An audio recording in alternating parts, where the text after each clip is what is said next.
Sean todos bienvenidos. Me da mucho gusto poder estar con todos y cada uno de ustedes y compartir nuevamente la palabra de Dios. Hace mucho tiempo leí la historia de dos hermanos chinos que habían llegado a Estados Unidos de Norteamérica en la época en que en ese país estaba construyendo o se estaban construyendo o colocando las vías del tren que conectaría esa gran nación de este a oeste. Al finalizar tan grande obra, ambos hermanos decidieron vivir en una ciudad que hoy se conoce como San Francisco, en el estado de California. Y como ambos jóvenes vivían sin sus padres, el hermano mayor decidió hacerse responsable del cuidado de su hermano menor. Un día, al regresar el hermano mayor a casa, encontró a su hermano, quien lleno de temor estaba quitándose apresuradamente sus ropas manchadas con sangre, y vio también un cuchillo lleno de sangre sobre una mesa. Al preguntar a su hermano qué estaba sucediendo, llorando y muy angustiado, le comentó que había discutido con una persona y que le había asesinado y que pensaba huir de la ciudad antes que la policía lo atrapase, lo cual logró hacer. Su hermano mayor, para protegerlo, se quitó sus ropas de inmediato y se vistió con las ropas de su hermano llenas de sangre. Y cuando la policía llegó a la casa, él tomó el cuchillo en sus manos y así fue arrestado, siendo llevado a juicio y siendo acusado de asesinato sin que él se defendiese, por lo que fue condenado a muchos años de cárcel. Muchos años después, el hermano menor, habiendo recapacitado de lo que había hecho, decidió regresar a la ciudad de San Francisco y entregarse a las autoridades confesando su culpa, ignorando todo lo que su hermano había hecho y había sucedido con su hermano. Pero ¿cuál fue su sorpresa cuando las autoridades le dijeron que quedaba en libertad por el crimen cometido? Porque ya por ese crimen la ley había juzgado a un hombre, y este hombre, su hermano, había cumplido el castigo por ese delito. Y así este varón quedó libre, porque su hermano mayor, como un gran acto de amor, siendo inocente, había recibido el castigo que él merecía recibir al ocupar el lugar de su hermano menor, reemplazándolo ante la ley. Y cuando pienso en esto, no puedo evitar en lo que el Señor Jesucristo ha hecho por cada uno de nosotros. Yo creo que cada uno de nosotros podría compararse hoy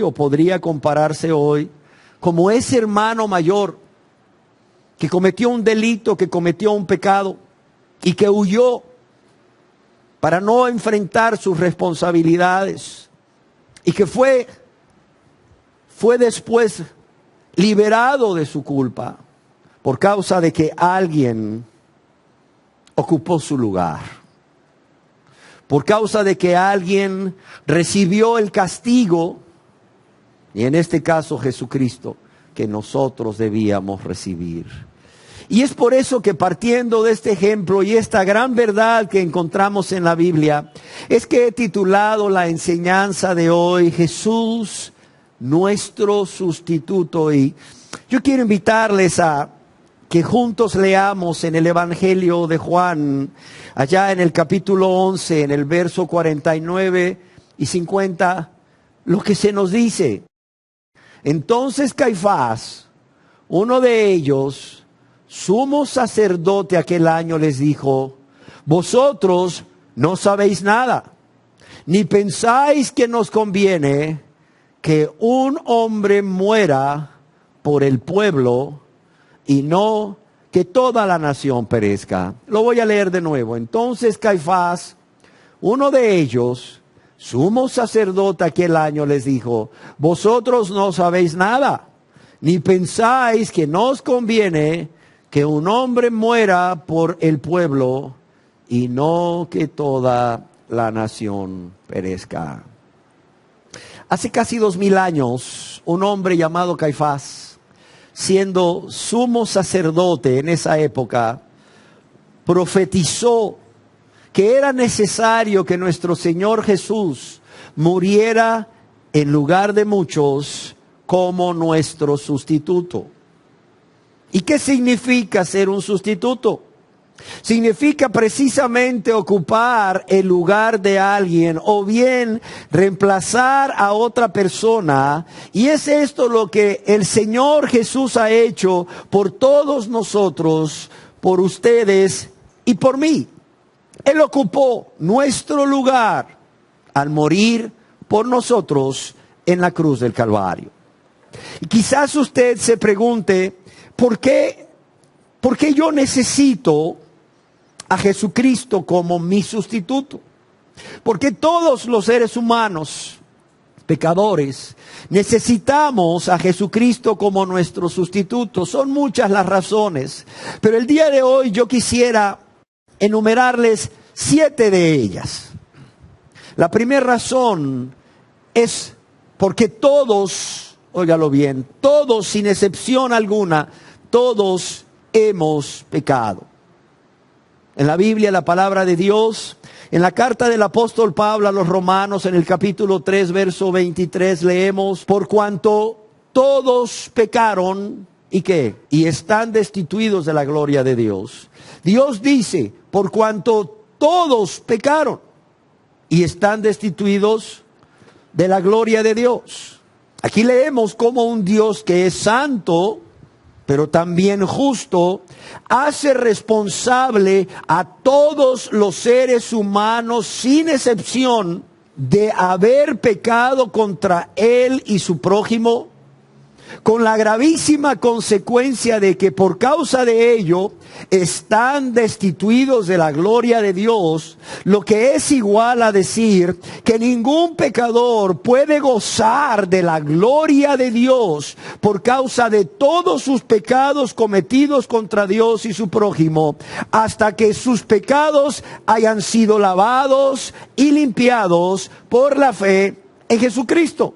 La segunda razón, además de que todos hemos pecado, la segunda razón por la cual necesitamos a Jesús como nuestro sustituto es porque Dios ha visto todos nuestros pecados. O Dios nos ha visto cada vez que hemos pecado. Óigalo bien, no solo todos hemos pecado contra Él y nuestro prójimo, sino que cada vez que pecamos, aunque usted no lo crea, aunque usted no esté consciente de ello, Dios nos ha visto cada vez que hemos pecado. Moisés nos dice al respecto en el Salmo capítulo 90, verso 8, pusiste nuestras maldades delante de ti. Fíjese bien, pusiste nuestras maldades delante de ti, nuestros hierros a la luz de tu rostro. ¿Qué es lo que está diciendo aquí? Está diciendo que Dios ha visto cada uno de nuestros pecados y cada vez que hemos pecado. Y qué importante, óigalo bien, qué importante es que entendamos que todos los pecados que no han sido perdonados, todos tus pecados que no han sido perdonados, están siempre, óigalo bien, están siempre delante de Dios. Y están siempre delante de Dios como una provocación constante. Dios es provocado a ira por causa de cada uno de sus pecados que no han sido perdonados y que están delante de Dios. Y lo que Moisés nos dice al respecto, Dios nos lo confirma allá en el libro del profeta Jeremías, capítulo 16, verso 17, en donde leemos: porque mis ojos están sobre ¿qué? Sobre todos sus caminos, los cuales no ¿qué? No se me ocultaron, ni su maldad se esconde de la presencia de mis ojos. Yo quiero leerlo de nuevo para que usted esté consciente de esta realidad. Dice, porque mis ojos están sobre todos sus caminos.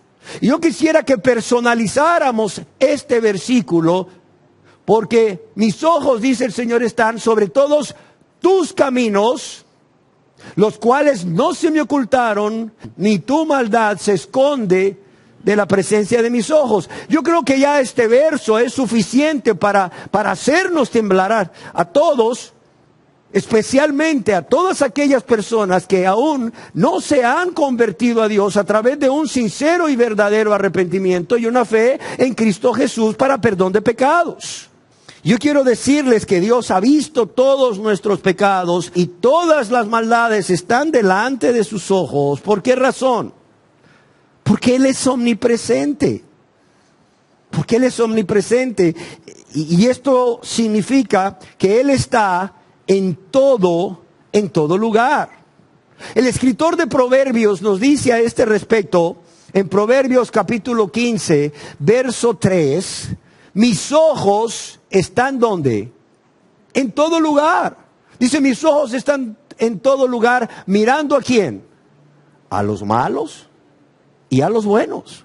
Y el hecho de que los ojos de Dios estén en todo lugar mirando a los malos, debería de hacer temblar a los malos, pero también debería de hacer que los buenos que se alegraran, porque saben que continuamente están siendo vistos por Dios, y de esta manera Dios puede conocer cuáles son sus aflicciones, cuáles son sus angustias, cuáles son sus pruebas, cuáles son sus tentaciones, y poder correr a auxiliarles. Sin embargo, si usted está dentro del grupo de los que no se ha convertido y sigue practicando pecado, está dentro del grupo de los malos, yo quiero que sepa que Dios, cuyos ojos están en todo lugar, le está mirando. Está mirando todo lo que hace. Todo lo que hace. Ahora bien, yo quiero que sepa, por favor, y entienda de una vez por todas, que así como sus ojos están puestos en todo lugar, no habrá nada de usted ni de mí que se esconda de Dios. ¿Por qué? Porque al estar sus ojos mirando en todo lugar, de esa manera Él puede conocer cada pensamiento, Él puede conocer cada sentimiento, Él puede conocer cada intención, cada obra de cada persona, y Él puede ver y conocer todos los pecados que se están cometiendo por todos los seres humanos, todos los pecados que usted ha venido cometiendo y que sigue cometiendo.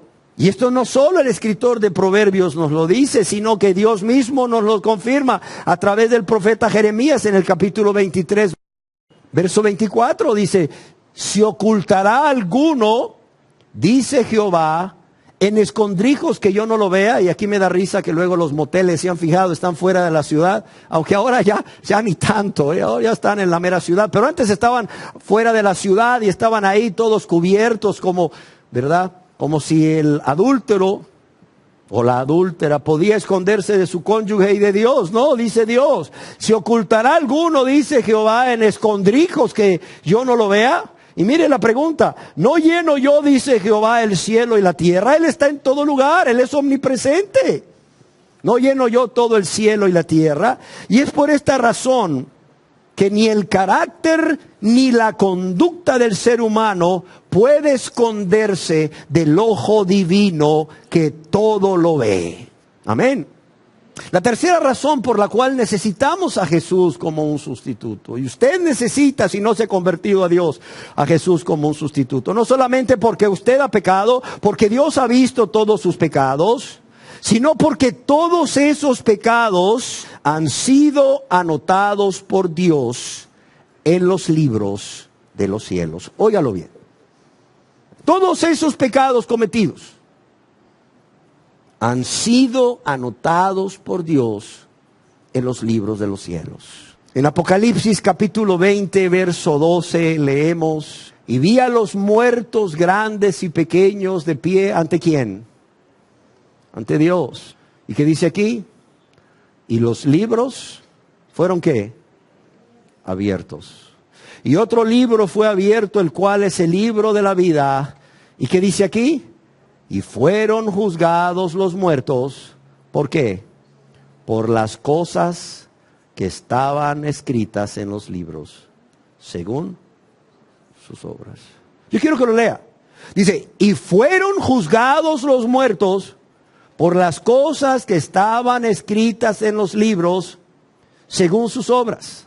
Si usted aún no se ha convertido a Dios y lamentablemente muere en ese estado de vida, de práctica de pecado, usted un día va a resucitar. Y va a resucitar para muerte eterna. Va a resucitar primeramente para juicio y después para muerte. Y el día de ese juicio, ahí va a estar usted delante de Dios. Va a estar usted delante de Dios sin excusas válidas, sin justificaciones válidas por haber menospreciado el amor de Dios, la misericordia de Dios manifestada cada vez que Él venía y le llamaba a venir a Él para que usted fuese salvo por la fe que es en Cristo Jesús. No, ahí no van a haber justificaciones ni excusas. Ese día va a ser terrible. Según se nos explica en la Biblia, en el libro de Apocalipsis, dice que las personas van a decir a Dios que los montes y las peñas le caigan sobre ellos y que les esconda del rostro de aquel que está sentado sobre el trono y de la ira del Cordero. ¿Por qué? Porque el gran día de su ira ha llegado y ¿quién podrá sostenerse en pie? Ese día las personas anhelarán haberse convertido, pero ya no habrá oportunidad. Suplicarán un momento para arrepentirse y creer en Jesús como su Señor y Salvador. Y ya no habrá oportunidad. Lo único que habrá es una horrenda expectación de juicio que ha de consumir, dice Dios, a los adversarios de Dios, a los que vivieron siendo enemigos de Dios, a causa de vivir una vida de práctica de pecado, amando los deleites temporales del pecado, amándose a sí mismos más que a Dios y al mundo. Y Dios nos dice en su palabra que ese día las personas van a ser llamadas por su nombre. Y ahí van a estar las personas y de repente van a ser abiertos los libros. Y en esos libros van a estar escritos todos los pecados que las personas cometieron. Y esos libros van a ser abiertos delante de todos. Si tu padre no se convirtió, tu madre no se convirtió y tu esposo o tu esposa no se convirtieron, tristemente, ahí van a estar. Y van a ser testigos de lo que tú mismo vas a ser testigo, tú misma vas a ser testigo. Cuando los libros sean abiertos, van a ser testigos de tus pecados, de tus maldades, de lo que hiciste en público, pero también de lo que hiciste en secreto. Y lo más triste es que no solo van a ser expuestos tus pecados a la luz de todos, sino que vas a ser juzgado por todos esos pecados. Cuidado con estar menospreciando la grande salvación que Dios te ofrece ahora.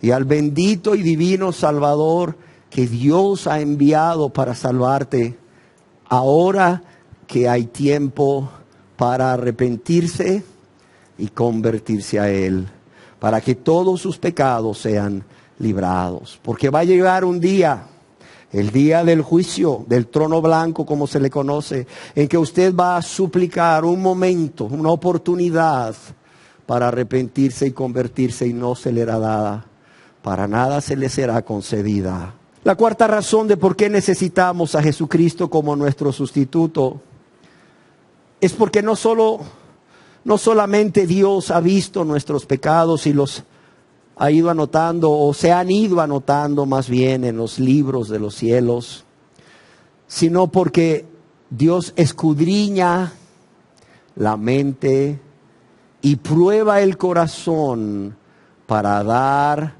a cada uno conforme a ¿qué? Conforme a sus obras, según el fruto de sus obras. Óigalo bien, Dios escudriña la mente y prueba el corazón para dar a cada uno según su camino, según el fruto de sus obras.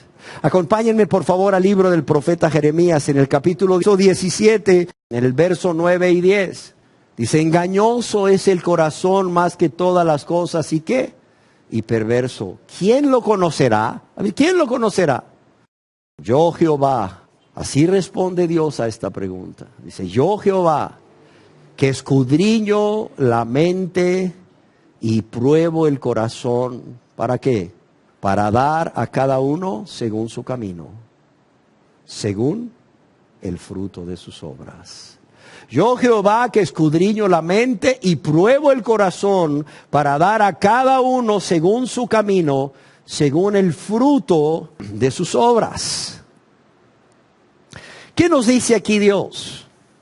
Primero, que engañoso es el corazón más que todas las cosas. Y es que en las personas que aún viven vidas de práctica de pecado, el corazón a lo malo le llama bueno y a lo bueno le llama malo y pinta las cosas de falsos colores o de colores diferentes. Y luego viene y le susurra al oído a estas personas no convertidas que no hay Dios, o bien que sí es cierto que existe Dios, pero que no se preocupen, que pueden hacer lo que quieran, que pueden irse tras los deseos de la carne, de los ojos y tras la vanagloria de la vida, pero que Dios no los va a ver, y que si los ve, no les va a pedir cuentas, que no se preocupen, que no se va a pedir cuentas, o lo que es peor, y hace que muchos caigan en el engaño, que Dios sí les va a pedir cuentas, pero que en el último momento se pueden arrepentir. Y el diablo hasta utiliza ahí, ¿verdad?, al ladrón de la cruz, y le dice, mira, ladrón de la cruz, cómo vivió, pero en el último momento fue salvado. Tú no te preocupes, sí hay Dios ve lo que haces y te va a juzgar, pero es un Dios de amor, y en el último momento, ¿y cuántos se han muerto sin tener ese último momento? ¿Cuántos han muerto súbitamente menospreciando la gracia de Dios por años? La misericordia divina por años sin convertirse a Dios, y de repente un infarto fulminante y ni de perdón pudieron decir. Y ahí están, murieron.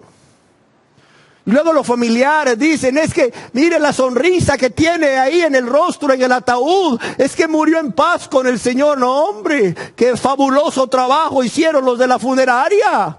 Más bien recomienda la funeraria, porque ese rostro con paz es fruto del trabajo de los obreros de la funeraria, pero no de una paz interior con la que murió este hombre o esta mujer. Cuidado, cuidado. No nos engañemos ni permitamos que ese corazón nos engañe. Pero también, ¿qué nos dice el Señor? Que Él escudriña la mente y prueba el corazón. ¿Qué quiere decir que Dios escudriña? Oiga bien, quiere decir que Dios examina. Quiere decir que Dios inspecciona algo o a alguien con mucha atención o muy cuidadosamente. ¿Para qué? Para descubrir algo. Dios va a inspeccionar con mucha atención hasta el más mínimo detalle para descubrir lo que hay en el interior del corazón del hombre. Y no solo dice que escudriña la mente, dice que prueba el corazón, es decir, investiga hasta lo más íntimo. Por eso nos habla del corazón, porque el corazón es lo que hay en el interior del hombre, es el ser interior del hombre.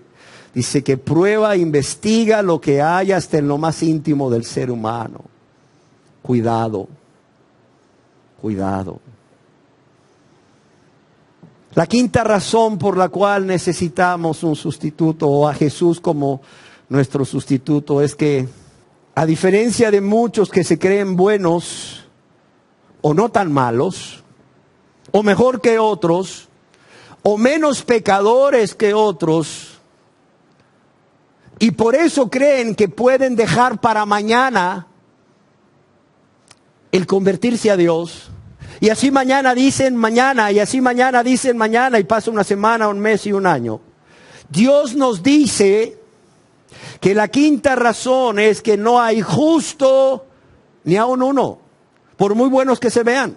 o por menos pecadores que se vean, o por mejores que se vean que otros o que otras. Dios dice, no eres un justo delante de mi presencia. Tu vida no es recta, tu carácter no es recto, tu conducta no es recta, tu corazón no es limpio delante de mí. No hay justo ni aún uno. Y Dios nos confirma esta verdad a través del apóstol Pablo en su carta a los Romanos, capítulo 3, verso 10, donde nos dice, como está escrito, ¿qué dice aquí? No hay justo ni aún uno.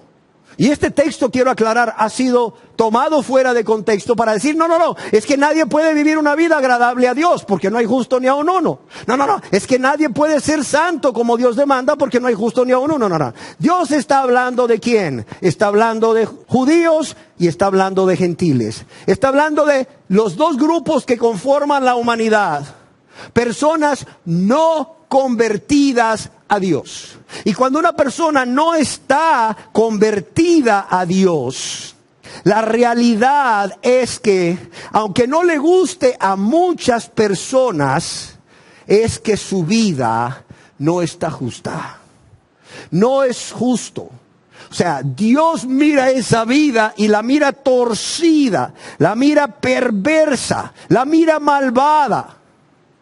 La mira llena de pecados y Dios abomina lo que ve en esa vida para que no se engañe, para que no se engañe. Dios mira ese corazón lleno de rebeldía, Dios ve ese corazón lleno de egoísmo, Dios ve ese corazón lleno de ingratitud, Dios ve ese corazón lleno de maldad y de pecado, y Dios ve cómo estas personas, lejos de amar a Dios y querer vivir para Dios, aman los deleites temporales que el pecado les ofrece y viven para ellos mismos o ellas mismas, para el mundo y las cosas del mundo. No nos engañemos, no nos engañemos. No hay justo ni aun uno, entiéndalo, no hay justo ni aun uno. No hay justo ni aun uno. Es una realidad. Es una realidad. La sexta razón es que todos nos hemos desviado del camino recto trazado por Dios. Y por cierto, trazado por Dios para nuestro bien. Óigalo bien, necesitamos a Jesús como nuestro sustituto porque todos, sin excepción, nadie puede decir es que yo no me he desviado, solo me he desviado poquito, no. Todos dicen, nos desviamos del camino recto trazado por Dios. Nuevamente en la carta del apóstol Pablo a los Romanos, capítulo 3, verso 12, leemos, en la primera parte dice, todos, ¿qué dice aquí? Todos se desviaron. Óigalo bien, dice, todos se desviaron, a una se hicieron inútiles.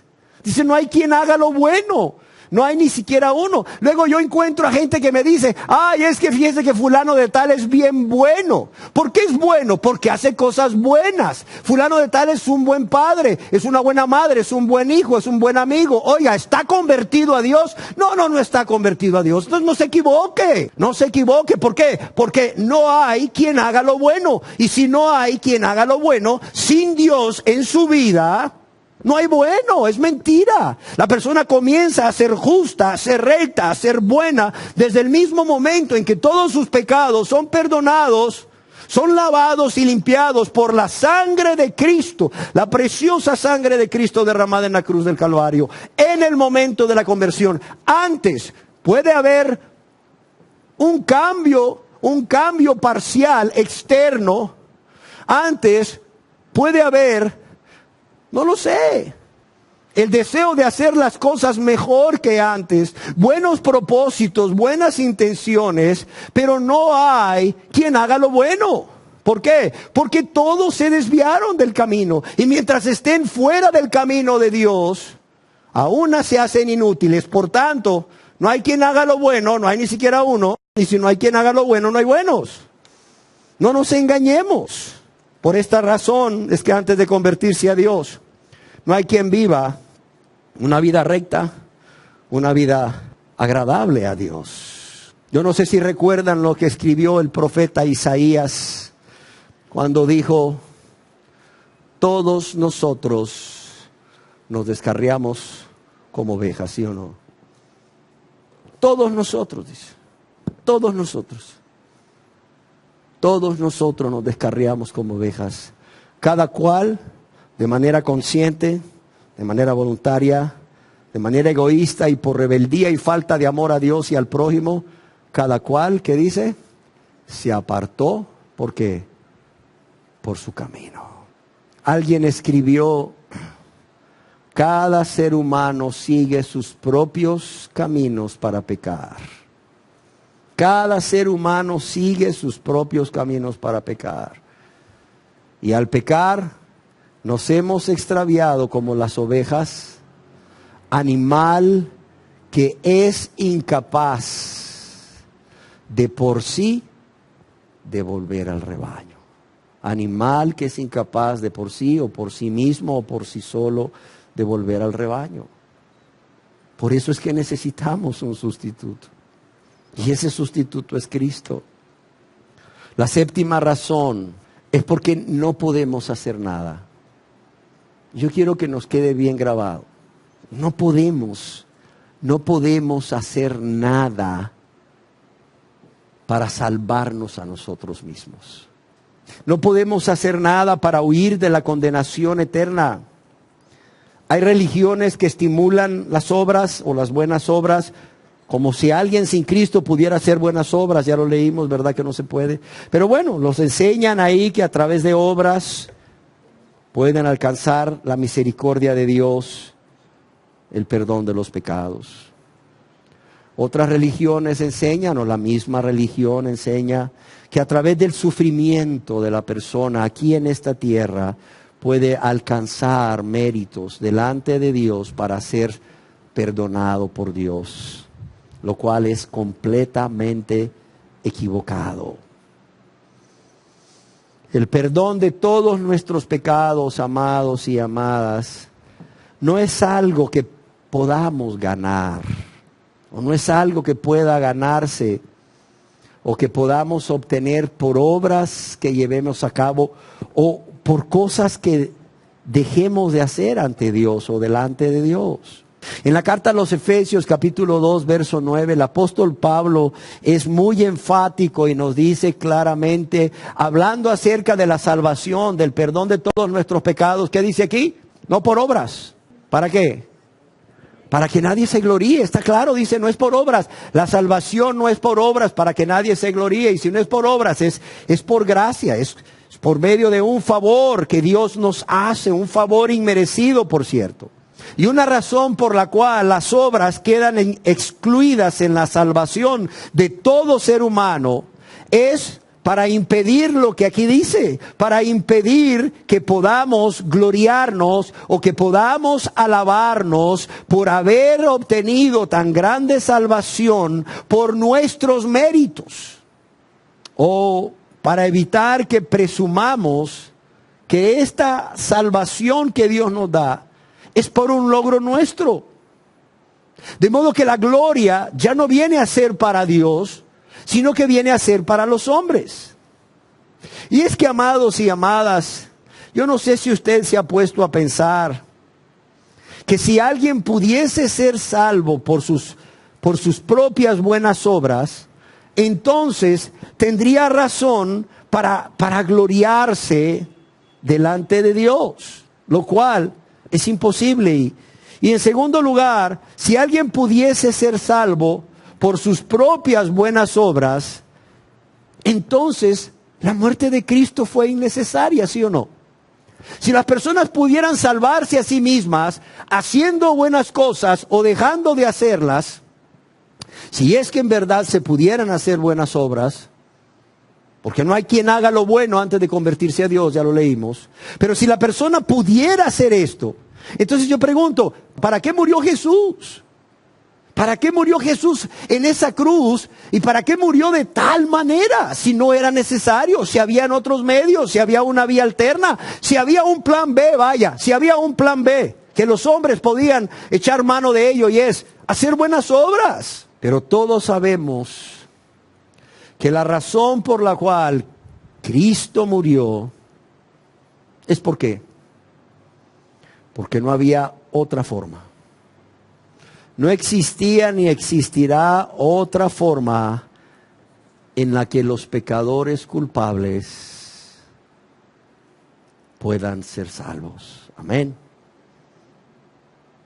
Además, como ya se ha comentado antes, Dios nos dice a través del profeta Isaías que todas nuestras obras, esas obras que consideramos como muy buenas, todas nuestras justicias delante de Dios son como trapos de inmundicia, es decir, trapos sucios.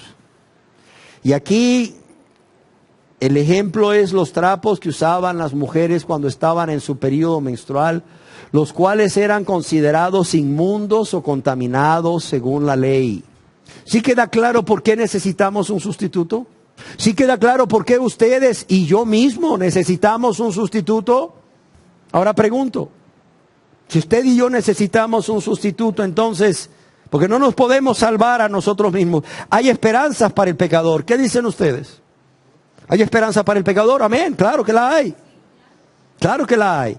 Y esa esperanza, esa única esperanza es Dios y su gran amor e infinita misericordia a través de lo que Jesucristo ha hecho por nosotros. Esa es la única esperanza. Yo quiero que lo entienda, por favor.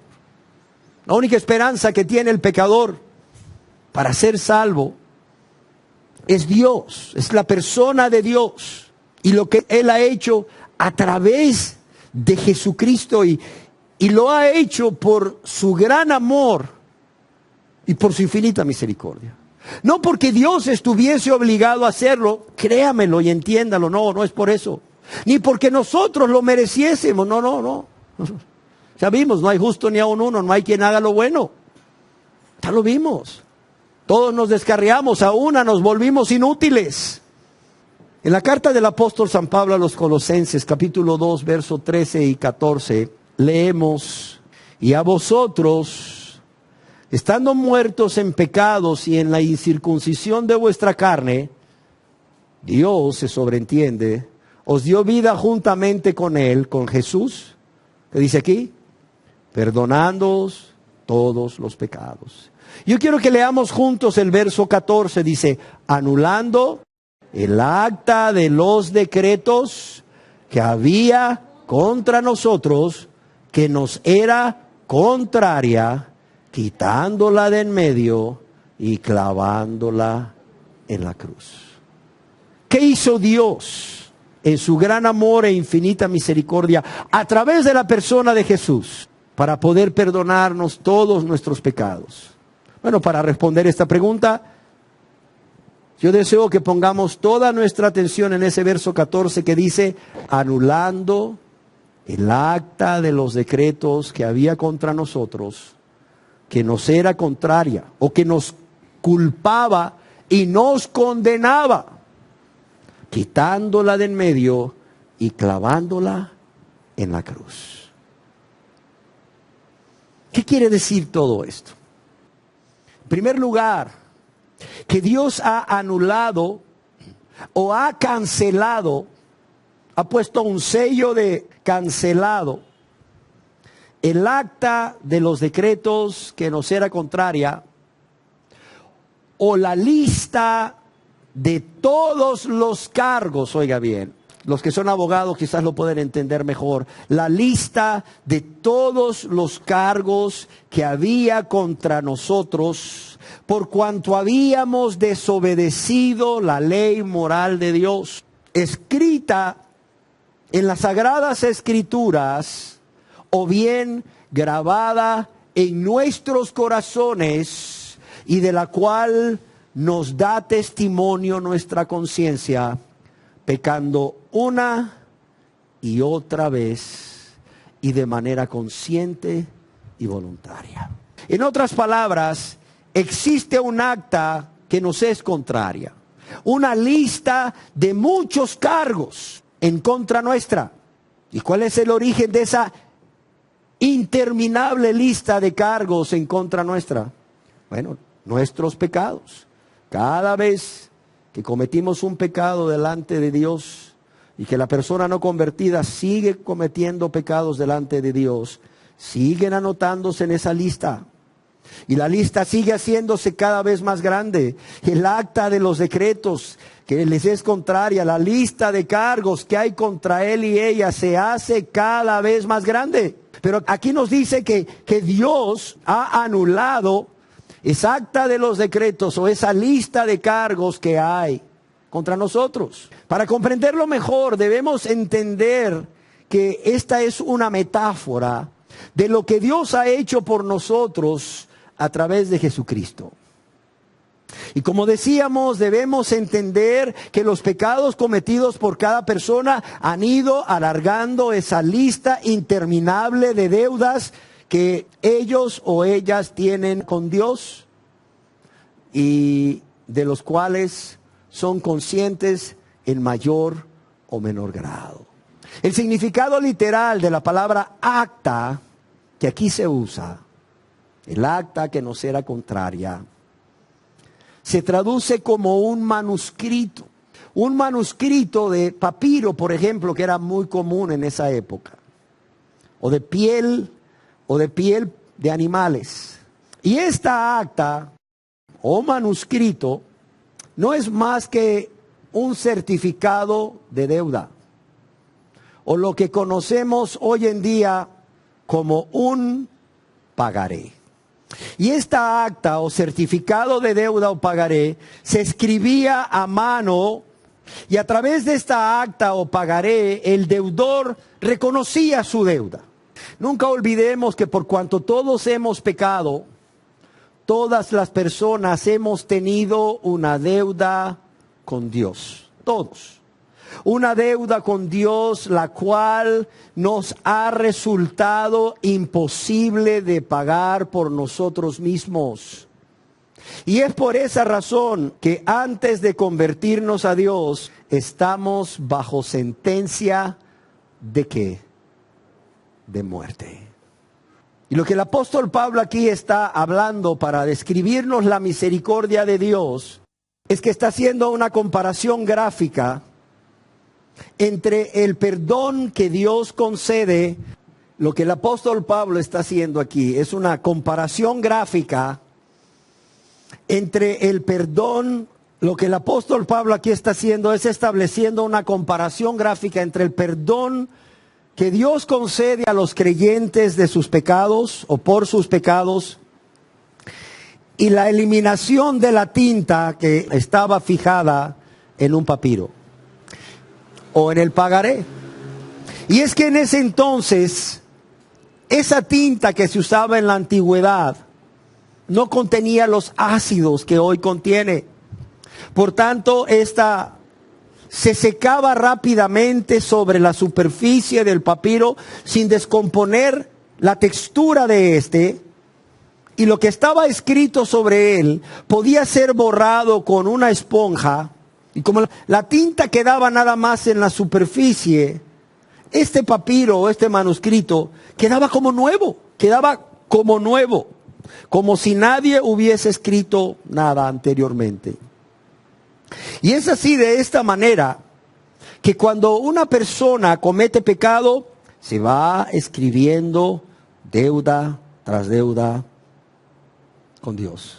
Pero cuando la persona se arrepiente y decide confiar en el Señor Jesús como su Salvador para perdón de todos sus pecados, Dios, por medio de lo que Jesús hace al morir y resucitar, Él viene y borra por completo. Él anula el acta de los decretos. ¿Cómo? Haciendo lo que hacían los antiguos, borrando por completo la tinta del manuscrito, borrando por completo ese certificado de deuda o pagaré, al darnos su perdón inmediato y completo. Y es así como Dios, decíamos, en su gracia, anula ese informe que está en contra nuestra, ese informe que nos acusa, ese informe que nos delata, ese informe que nos condena, ese informe que está formado por la lista de todos los pecados que hemos cometido. Un informe que, por cierto, si no fuese borrado por Dios a través de lo que Cristo ha hecho al morir y resucitar por nosotros, haría que fuésemos condenados el día del gran juicio de Dios. Pero como Dios lo borra y todo queda blanco, todo queda limpio, como si nunca hubiese sido escrito nada ahí, ya nadie más puede volver a acusarnos de lo mismo, porque la deuda está totalmente pagada. Amén. Eso es lo que Dios hace. Lo que nosotros no podemos hacer, Dios lo hace.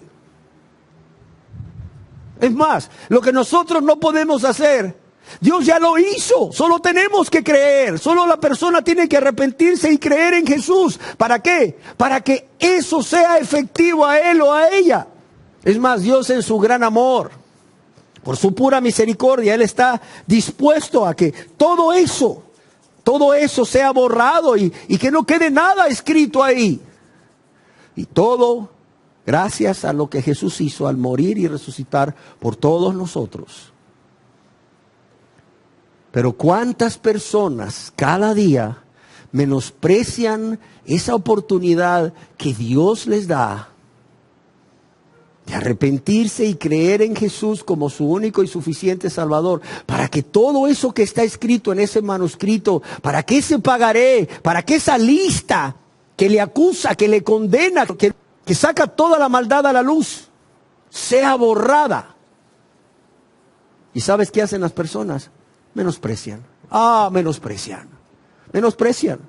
El Señor te dice, ven a mí que te quiero salvar. No, mañana, pasado mañana, en un año, cuando crezca, cuando me bachillere, cuando me case, cuando tenga 1 millón en el banco, no sé, cuando sea viejo, cuando haya vivido mi vida, cuando haya llevado a cabo mis metas y mis planes. Y mientras tanto, pecas y pecas y pecas, se anotan más cosas a la lista. La deuda crece y un día te mueres. Y ese día vas a querer que todo lo que está escrito en esa lista hubiese sido borrado por Dios. Pero eso ya no será posible. Porque el tiempo en que Dios lo quiso hacer, el tiempo en que Dios te dijo, ven a mí, yo borraré todo, anularé todo eso. Porque Cristo paga por tu deuda. Al morir en la cruz del Calvario, la persona dijo, no, gracias, Señor. Mañana, hoy no tengo tiempo, hoy tengo cosas más importantes que hacer. Mañana. Y el mañana llegó con la muerte y no se borró nada. En Colosenses 2:14 leemos en segundo lugar, Dios quita esa acta que nos era contraria y que nos condenaba, quitándola de en medio, dice. ¿De en medio de quién? De en medio de nosotros y Dios. Sí, de en medio de nosotros y Dios. Y dice que la elimina como clavándola en la cruz. Y yo quiero decirles que esta es otra metáfora que el apóstol Pablo usa para referirse al perdón de nuestros pecados. Yo quiero decirles que en la antigua Roma, cuando crucificaban a una persona, a un criminal, un delincuente, la lista de los delitos cometidos por el delincuente que iba a ser crucificado era clavada en la cruz junto con el delincuente. ¿Para qué? Para evidenciar públicamente cuáles eran sus delitos y transgresiones por las cuales esta persona era castigado. Y al morir esos delitos ahí escritos quedaban pagados. Es así como los pecados de los creyentes fueron clavados en la cruz, mientras Jesucristo era crucificado y recibía el castigo de parte de Dios que cada uno de esos creyentes debía recibir. Y Él lo hizo para lavarnos y limpiarnos, para limpiar ese manuscrito o ese pagaré. Por cuanto Él y solo Él, amados y amadas, es el Cordero de Dios que quita el pecado del mundo. Y cuando Jesús muere en esa cruz donde son clavadas las listas, porque no se puede decir la lista, pues son muchas. ¿Cuántos pecados cometimos antes de convertirnos a Dios? Y cuando son clavadas ahí en la cruz de Jesús, las listas de todos los pecados cometidos, que no son más que deudas que contrajimos con Dios por desobedecer su ley, por violar su ley. Y al morir Jesús en esa cruz, en nuestro lugar, todo eso queda anulado. Todo eso queda borrado. Y toda esa deuda queda pagada. Queda pagada. ¿Por qué? Porque al morir Jesús en la cruz, en nuestro lugar, como nuestro sustituto, Él está satisfaciendo plenamente la justicia divina. El apóstol Pedro nos dice al respecto en su primera epístola, en el capítulo 2, verso 24, hablando de Jesús, dice: quien llevó Él mismo nuestros pecados en su cuerpo sobre el madero. Cuando dice quien llevó Él mismo nuestros pecados en su cuerpo sobre el madero, no es más que toda la lista de pecados y de deudas que teníamos contra Dios y que nos era contraria, que nos acusaba y por la cual íbamos a ser condenadas, fue clavada en la cruz. Llevando de esta manera Él el pecado de todos nosotros. El apóstol Pedro aquí lo que está haciendo es enfatizando cómo el Señor Jesús fue nuestro sustituto, ofreciéndose a sí mismo, de manera voluntaria y por amor, como esa oveja que es llevada al matadero para ser sacrificada. Como esa oveja inocente, como ese ser inocente que es llevado al matadero para ser sacrificado. Ese ser inocente que se ofrece voluntariamente para morir por nosotros, para llevar el castigo que nosotros debíamos de haber recibido, de modo que todas nuestras deudas queden saldadas para con Dios y nuestros pecados perdonados. Y finalizo haciéndoles dos preguntas. La primera es: ¿qué efecto creen ustedes que debería de producir en cada uno de nosotros el saber que el Señor Jesús nos amó hasta la muerte, dando su vida por nosotros para que pudiésemos tener vida y vida en abundancia?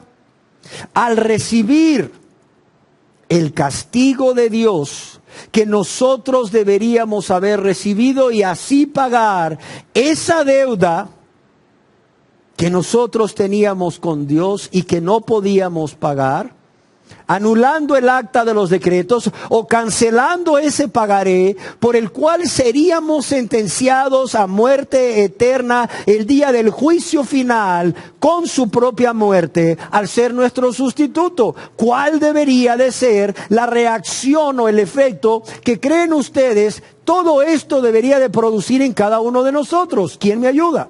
Agradecimiento. ¿Qué más? Amor.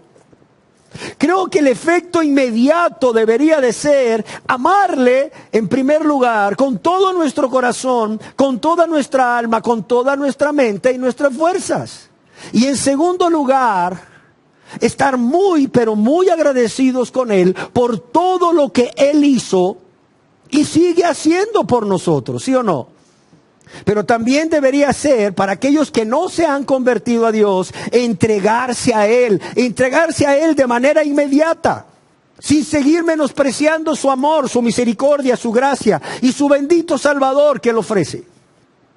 Entregarse a Él y convertirse a Él a través de un verdadero arrepentimiento y una fe en Jesucristo como tu Señor y Salvador.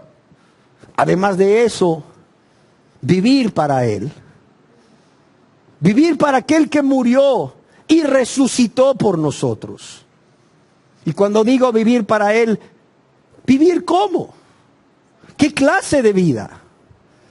Viviendo para amarle, para vivir vidas rectas, para vivir muertos a nuestros pecados, muertos al yo, muertos al mundo y las cosas de este mundo, para agradarle a Él en primer lugar, en todo tiempo y en todo lugar y en toda circunstancia, haciendo su voluntad y no la nuestra, no viviendo ya para satisfacer como antes los deseos de nuestra carne, de nuestros ojos y para la vanagloria de la vida.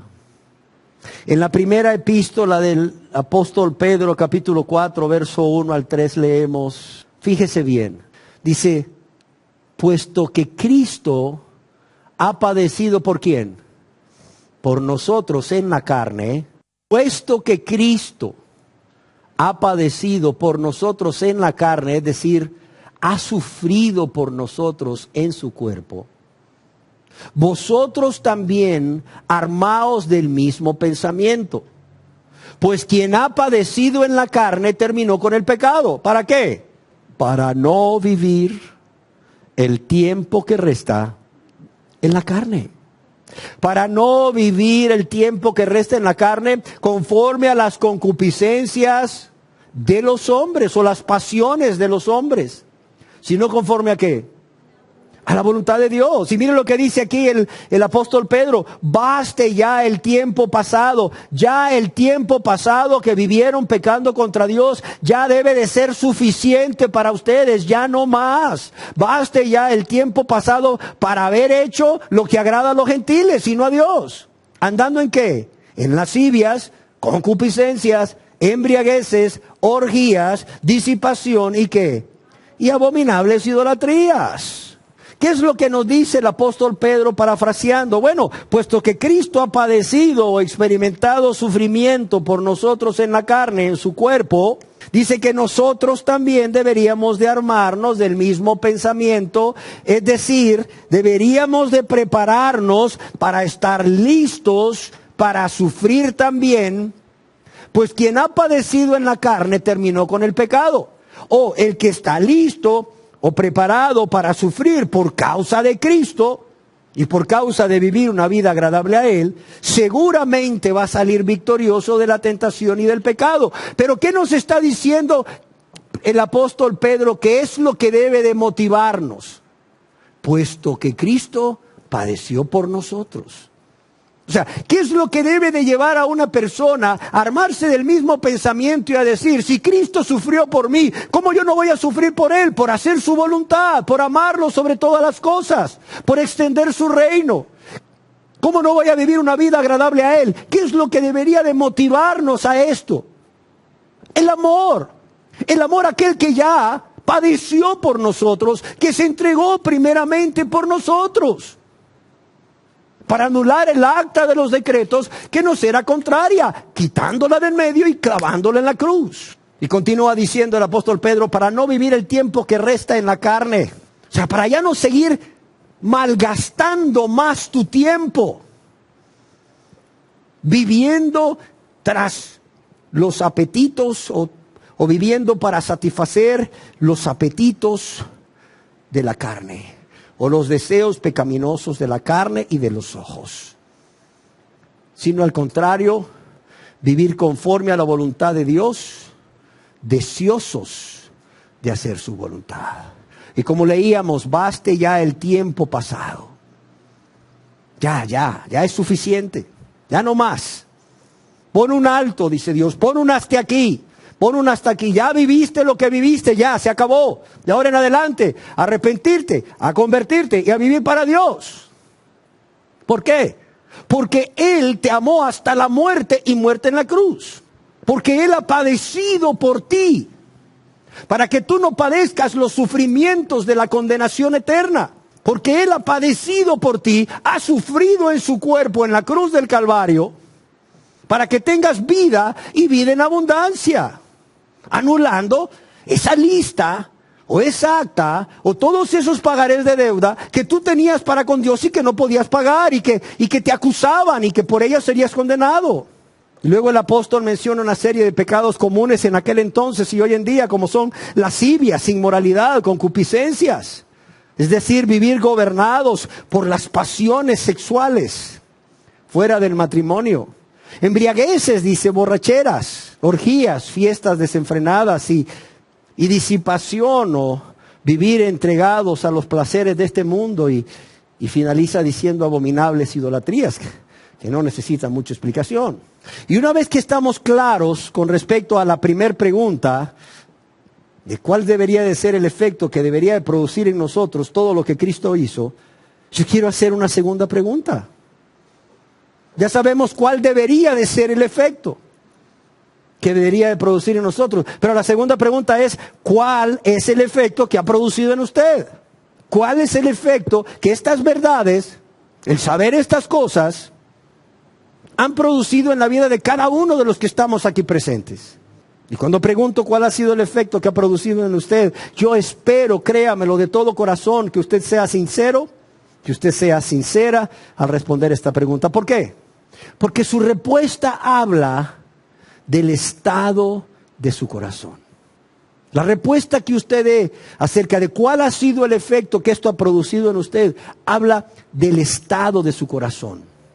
Nos habla de si hay un corazón sensible, dispuesto a rendirse a Dios a través de una entrega total e incondicional, o bien un corazón que sigue resistiéndose a su llamado amoroso de venir a Él y a rendirse a Él, a rendirse a Dios para ser salvo por la fe en Jesús. Cerremos nuestros ojos y cerremos nuestros ojos por un breve momento, solo para que usted se responda aquí, antes de salir por esa puerta, a los afanes de este día. Para que usted se responda aquí con honestidad, cuál ha sido el efecto que ha producido en usted el saber que el Señor Jesús le amó hasta la muerte, dando su vida por usted, para que usted pudiese tener vida en abundancia, al recibir Él el castigo de Dios que usted debía de haber recibido, y de esta manera pagar esa deuda que usted no tiene con qué pagarle a Dios. Esa deuda que usted tiene con Dios, esa inmensa deuda que usted tiene con Dios y que por cierto no tiene cómo pagarle. ¿Cuál ha sido el efecto que ha producido en usted? ¿Una rendición? ¿Una entrega total e incondicional? ¿Disponiéndose a vivir para Él y solo para Él? ¿O hay un corazón que sigue resistiendo a su llamado amoroso? Un corazón que sigue resistiéndose a su llamado amoroso de que vengas a Él y que te rindas a Él y seas salvo por la fe en Él. ¿Cuál ha sido el efecto?